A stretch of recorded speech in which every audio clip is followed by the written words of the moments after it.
স্বাগত আবার রেডিও স্পিকে। তদন্ত সংস্থার হাত বদল আর ৩ জন সদস্যের মধ্যে চেয়ার বদল হলো। সাগররুনি হত্যা তদন্ত রয়ে গেছে একই তিমিরে।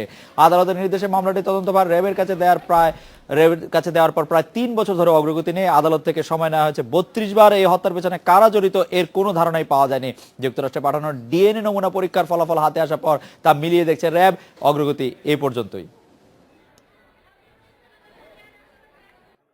অন্তত ৪৮ ঘন্টার মধ্যে যাতে করে এই হত্যাকারীদের ৪৮ ঘন্টা পেরিয়ে ৪৮ দিন, আর মাসের হিসেবে ৪৮ না হলেও ৩৬ মাস।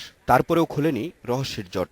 ঘটনার ৬২ দিন পর আদালতের নির্দেশে তদন্তের দায়িত্ব দেওয়া হয় র্যাবকে। কবর থেকে মরদেহ তোলা এবং ডিএনএ পরীক্ষার জন্য যুক্তরাষ্ট্রে নমুনা পাঠানো ছাড়া তেমন কিছুই লক্ষ্য করা যায়নি। আর ঘটনার ৩ বছরের মাথায় যা জানানো হচ্ছে তাতেও নতুন কিছু নেই। তদন্ত কার্যক্রম অব্যাহত আছে এবং এলিট ফোর্স র্যাব সর্বোচ্চ গুরুত্ব দিয়েই এবং অতি সতর্কতার সঙ্গেই এই তদন্ত কার্যক্রম চালিয়ে যাচ্ছে এবং নতুনভাবে যাদেরকে জিজ্ঞাসাবাদ করা হয়েছে তাদের যে সকল জবানবন্দি রেকর্ড করা হয়েছে সেগুলিও এখন পর্যালোচনা হচ্ছে। স্পর্শকাতর মামলা, তাই বলা হচ্ছিল তদন্তে প্রযুক্তি নির্ভরতার কথা। যুক্তরাষ্ট্রে পাঠানো ডিএনএ পরীক্ষার ফলাফলও এখন তদন্ত সংস্থার হাতে। ডিএনএ সম্প্রতি আমরা পরিপূর্ণ ডিএনএ টেস্টটা আমরা এখানে রিসিভ করেছি। সেটা আসলে এখন ওইটারও একটা ইনভেস্টিগেশন, পর্যালোচনা এবং সম্ভাব্য সকল দিকগুলি আসলে বিবেচনার মধ্যে আছে। মামলায় এ পর্যন্ত গ্রেপ্তার হয়েছেন ৮ আসামি। এদের ৫ জন মহাখালীতে ডাক্তার নিতাই হত্যা মামলার আসামি, ২ জন ওই বাসার নিরাপত্তা কর্মী, অন্যজন স্কলাস্টিক স্কুলের শিক্ষক ও নিহত দম্পতির বন্ধু তানভীর রহমান। সম্প্রতি তিনি আদালত থেকে জামিন পেয়েছেন।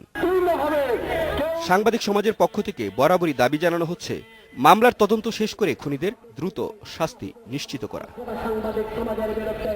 Masud Curzon, independent news, Dhaka.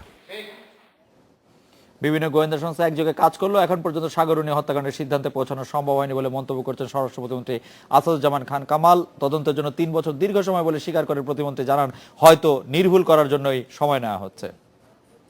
৩ বছর হয়ে গেছে, এটা দীর্ঘ সময় হয়ে গেছে, আমিও মনে করছি। আমার কাছে এই মুহূর্তে এখন পর্যন্ত কোনো কনক্লুশন এটার আসেনি। কোনো গোয়েন্দা সংস্থা বলেন কিন্তু আমাদের আইন প্রয়োগকারী যারা নাকি তদন্ত করছেন তাদের থেকে কোনো ধরনের ফাইনাল আমার কাছে আসেনি, যেটা আমি এই মুহূর্তে বলতে পারি। কাজে আমি মনে করছি যে তারা যেভাবে করছে নির্ভুল একটা কিছু করার জন্য চেষ্টা করছে, সবাই মিলে করছে। এখন শুধু এক সংস্থা, সব সংস্থা মিলে করছে। আমি মনে করি এটা হবে। এই বিষয়ে বিস্তারিত জানাতে এখন আমাদের সঙ্গে আছেন সহকর্মী মাসুদ কার্জন।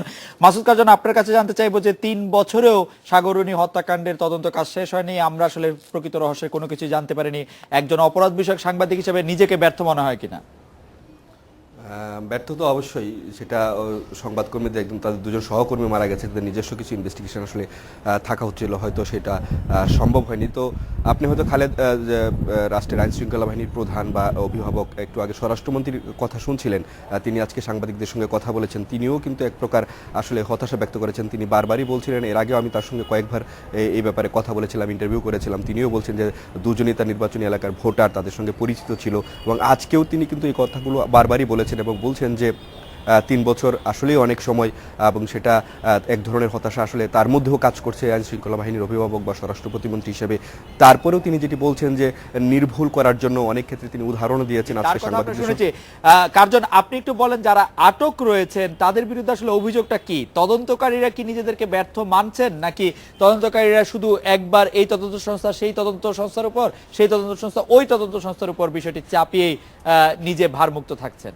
আচ্ছা, গ্রেপ্তার আছে এই মামলায় ৮ জন, এর মধ্যে ৫ জন তাদেরকে ধরা হয়েছিল, তারা মহাখালী চিকিৎসক নিতাই হত্যা মামলার আসামি এবং তাদেরকে ধরা হয়েছিল যে আসলে সাগররুনি হত্যার দিন যে গ্রিল কাটার একটি রান্নাঘরে গ্রিল কাটার একটি আলামত পাওয়া গেছিল, যে এবং নিতাই হত্যাকাণ্ডটি এভাবেই হয়েছিল, গ্রিল কেটে ভেতরে ঢুকে ডাক্তার নিতাইকে হত্যা করা হয়েছিল। ধারণা করা হচ্ছিল যে এই চক্রেরই কাজ হতে পারে, এই সন্দেহে তাদেরকে ধরা হয়েছিল। বাকি ২ জন, একজন হচ্ছে ইনামুল, আরেকজন রুদ্র পলাশ। এবং আপনি হয়তো খেয়াল করবেন, এর আগে যখন ডক্টর মহিউদ্দিন খান আলমগীর স্বরাষ্ট্র প্রতিমন্ত্রী ছিলেন, তিনি ঘোষণা করেছিলেন যে এনামুলকে গ্রেপ্তার করা গেলে সব রহস্যের জট খুলে যাবে এবং তাকে গ্রেপ্তারের জন্য কিন্তু 10 লাখ টাকা পুরস্কারও ঘোষণা করা হয়েছিল। সেই এনামুলও কিন্তু আইন শৃঙ্খলা বাহিনীর সদস্যদের হাতে আছে। আরেকজন যেটা বলা হচ্ছে যে তানভীর, বলা হচ্ছে যে নিহত দম্পতির বন্ধু, তাকে সন্দেহজনক বিভিন্ন কারণে ধরা হয়েছে।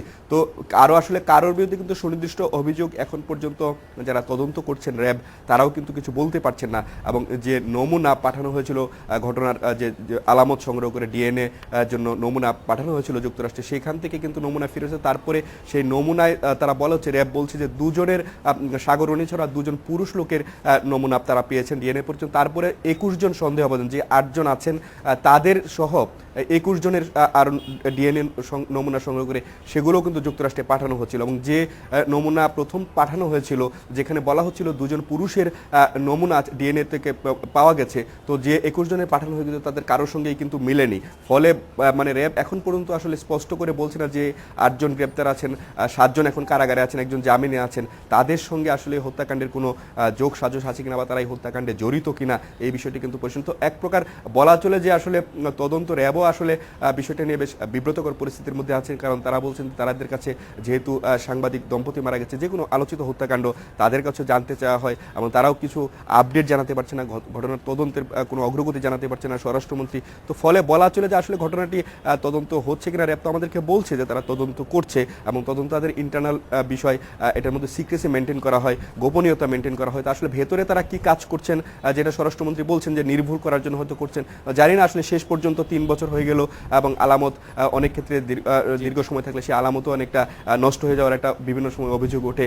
তো কি করতে পারবেন বা কি দিতে পারবেন, কি নির্ভুল তদন্ত তারা করে দেখাবেন বা স্বরাষ্ট্রমন্ত্রী কি বলছেন, বা এই বিষয়টি আমাদের কাছে এখনো পরিষ্কার না। র্যাবও আমাদের কাছে কিছু পরিষ্কার করেনি। ধন্যবাদ।